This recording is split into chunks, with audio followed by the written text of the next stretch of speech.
MS word के इस अध्याय में आज आप सीखेंगे होम टैब के फॉन्ट ब्लॉक के अंतर्गत फॉन्ट और फॉन्ट साइज बदलना, bold, italic, underline, subscript, superscript option का उपयोग करना। यदि आप किसी वर्ड, सेंटेंस या पैराग्राफ का फॉन्ट चेंज करना चाहते हैं तो उसके लिए टाइप करने से पहले फॉन्ट चेंज कर लें, और यदि आपने मैटर पहले से टाइप कर रखा है तो जिस भी सेंटेंस, पैराग्राफ का फॉन्ट चेंज करना हो तो हम उसको सेलेक्ट कर लेंगे। जैसे मैं यह पहली लाइन सेलेक्ट कर रहा हूं और मैं अब इसका फॉन्ट चेंज करना चाहता हूं, तो उसके लिए होम टैब में फॉन्ट ब्लॉक में जाकर यहां से आप जो भी फॉन्ट चुनना चाहें वह चुन सकते हैं। जैसे ही हम किसी भी फॉन्ट पर माउस का कर्सर ले जाते हैं तो उस फॉन्ट का प्रीव्यू आपको देखने को मिल जाएगा। उसका प्रीव्यू सेलेक्टेड सेक्शन पर दिखाई देगा। अब प्रीव्यू में आपको जो भी फॉन्ट अच्छा लग रहा हो आप उस पर क्लिक करेंगे तो आप देखेंगे कि वह फॉन्ट यहाँ पर अप्लाई हो गया है। जैसे मुझे यहाँ पर एरियल ब्लैक फॉन्ट अच्छा लगा तो मैंने उसको चुन लिया, तो यहाँ पर एरियल ब्लैक फॉन्ट अप्लाई हो गया है। इसी तरह यदि आप फॉन्ट साइज चेंज करना चाहते हैं तो पहले मैटर को सेलेक्ट कर लें, फिर होम टैब में यहाँ पर फॉन्ट साइज ऑप्शन पर क्लिक करें और जो भी साइज आप चाहें उस पर क्लिक कर दें। और यदि आप चाहें तो इंक्रीज फॉन्ट साइज और डिक्रीज फॉन्ट साइज पर क्लिक कर सकते हैं। ये देखिए, इस पर क्लिक करने से फॉन्ट बढ़ रहा है, इस पर क्लिक करने से फॉन्ट कम हो रहा है। इन दोनों की सहायता से हम फॉन्ट को बड़ा और छोटा कर सकते हैं।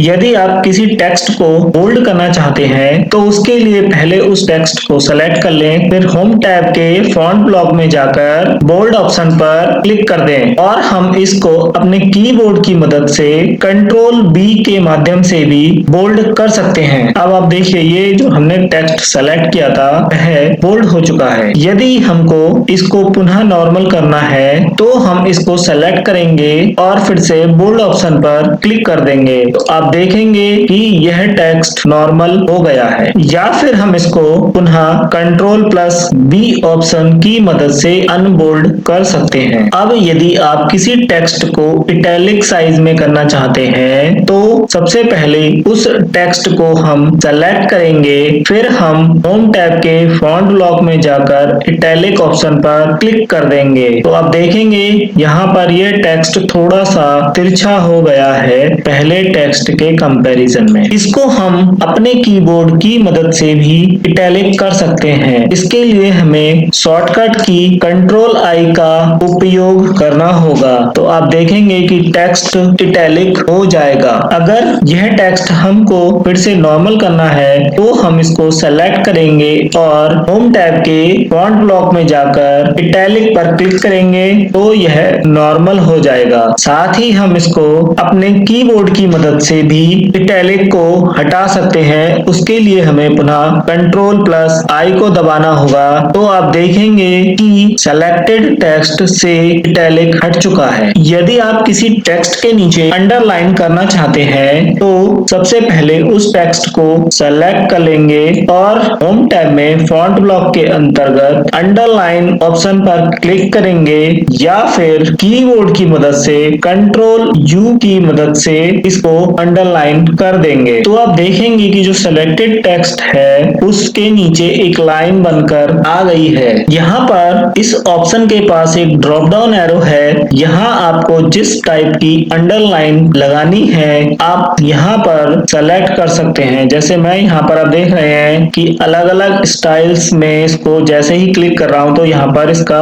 प्रीव्यू आपको दिखा रहा है। मुझे अगर ये वाली लाइन लेनी है तो मैं इस पर क्लिक करूंगा तो यह लाइन यहाँ पर अप्लाई हो जाएगी। साथ ही आप जो अंडरलाइन किया है, अगर उस अंडरलाइन में उस लाइन का कोई स्पेसिफिक कलर चाहते हैं तो आप यहाँ से उसका कलर भी चुन सकते हैं। यदि आपको यह अंडरलाइन हटानी है तो आप दोबारा से इसको सेलेक्ट करेंगे और कंट्रोल यू या होम टैब में फॉन्ट ब्लॉक के अंतर्गत यू पर क्लिक करेंगे तो आप देखेंगे कि वह लाइन सेलेक्टेड टेक्स्ट से हट चुकी है। यदि आप किसी टेक्स्ट को अनुपयोगी दिखाना चाहते हैं, यानी कि आपको ऐसा लग रहा है कि यह टेक्स्ट आपके काम का नहीं है, आप उसको काटना चाहते हैं, तो उसको सेलेक्ट करने के बाद आप होम टैब में फॉन्ट ब्लॉक के अंतर्गत स्ट्राइक थ्रू ऑप्शन पर क्लिक करेंगे तो आप देखेंगे कि सेलेक्टेड टेक्स्ट के बीच में एक लाइन आ गई है। ऐसा लग रहा है कि वह टेक्स्ट काट दिया गया है। अगर आपको इसको नॉर्मल करना है तो आप इसको सेलेक्ट करेंगे और फिर से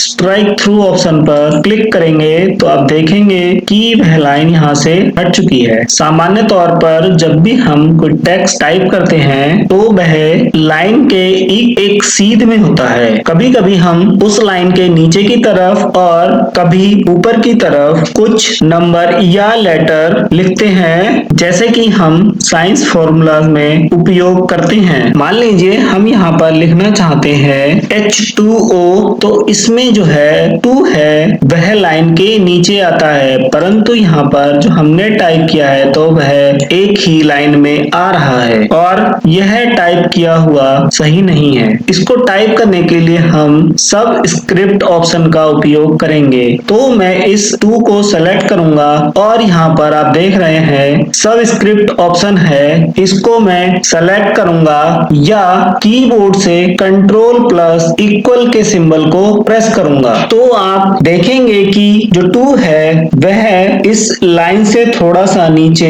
हो गया है। अब हमारा यह फॉर्मूला सही हो गया है। इसी तरह से हम मैथ्स के फॉर्मूलों में जब हम स्क्वायर का यूज करते हैं या किसी नंबर पर स्क्वायर लगाना हो तो वह शब्द के ऊपर की तरफ होता है। जैसे यहाँ पर A² + B² करना हो तो हम कैसे करेंगे? इसके लिए हम इसको सेलेक्ट करेंगे और सुपर स्क्रिप्ट पर क्लिक करेंगे या फिर हम कीबोर्ड की मदद से Ctrl Shift और प्लस का उपयोग करेंगे तो आप देखेंगे कि वह 2 ऊपर की तरफ हो गया है। इसी तरह से यदि हमको यहाँ पर 50 डिग्री लिखना है तो हम 50 लिखेंगे और O लिखेंगे तो आप देखेंगे यहाँ पर O हमारा टेक्स्ट के बराबर आ रहा है। इसके लिए हम सेलेक्ट करेंगे और Ctrl Shift प्लस का यूज करेंगे तो आप देखेंगे कि O हमारा डिग्री की फॉर्म में ऊपर चला